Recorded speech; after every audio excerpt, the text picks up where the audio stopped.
తమ నాయకులు చేస్తే అభివృద్ధి నిజమైన అభివృద్ధిని కాంక్షిస్తున్నారు. ఆంధ్రాలో అభివృద్ధి గురించి మాట్లాడేటటువంటి వాళ్ళు, తెలంగాణలో అభివృద్ధి గురించి మాట్లాడేటటువంటి వాళ్ళు నిజమైన అభివృద్ధిని ఆకాంక్షిస్తున్నారా, లేకపోతే ఎదుటి వాళ్ళని విమర్శించడం కోసం అభివృద్ధి మాట్లాడుతున్నారా అన్నటువంటి విషయం తేలాల్సి ఉంది. ఎందుకు అంటే నరేంద్ర మోడీ సర్కార్ వచ్చాక చేసినటువంటి సంక్షేమంతో పాటు అభివృద్ధి, దానికి సజీవమైనటువంటి సాక్ష్యం ఈ 9.5 ఏళ్లలో జరిగినటువంటి భారీ ఎత్తున ప్రారంభమైనటువంటి ప్రాజెక్టులు. వార్సోవా బాంద్రా సీలింగ్ 11,332 కోట్లు, మిడిల్ స్ట్రైట్ బార్తాంగ్ బ్రిడ్జి 262 కోట్లు, నాని బ్రిడ్జ్ 374 కోట్లు, న్యూజువారి బ్రిడ్జ్ 936 కోట్లు, మొకామా గ్యాంగ్ బ్రిడ్జి, ఆంటా సమీరా NH31 1161,000 కోట్లు, అట్లాగే చిత్రంగా టన్నెల్ 4,000 కోట్లు, అట్లా కచ్చి దర్గా బీదపూర్ బ్రిడ్జి 3,115 కోట్లు,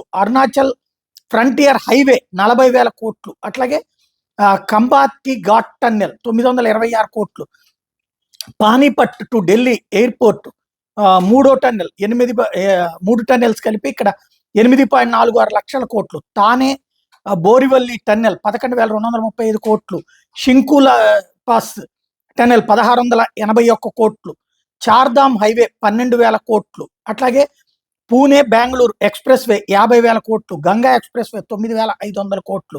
ఇవి ఉట్టి అయోధ్య రామాలయ నిర్మాణం కాదు, ఇన్ని రకాలైనటువంటి అభివృద్ధి మన కళ్ళెదురుగుండానే హైవేల నిర్మాణం జరుగుతున్నాయి, మన కళ్ళెదురుగుండానే పోర్టుల నిర్మాణం జరుగుతున్నాయి, మన కళ్ళెదురుగుండానే ఇళ్ల నిర్మాణం జరుగుతున్నాయి.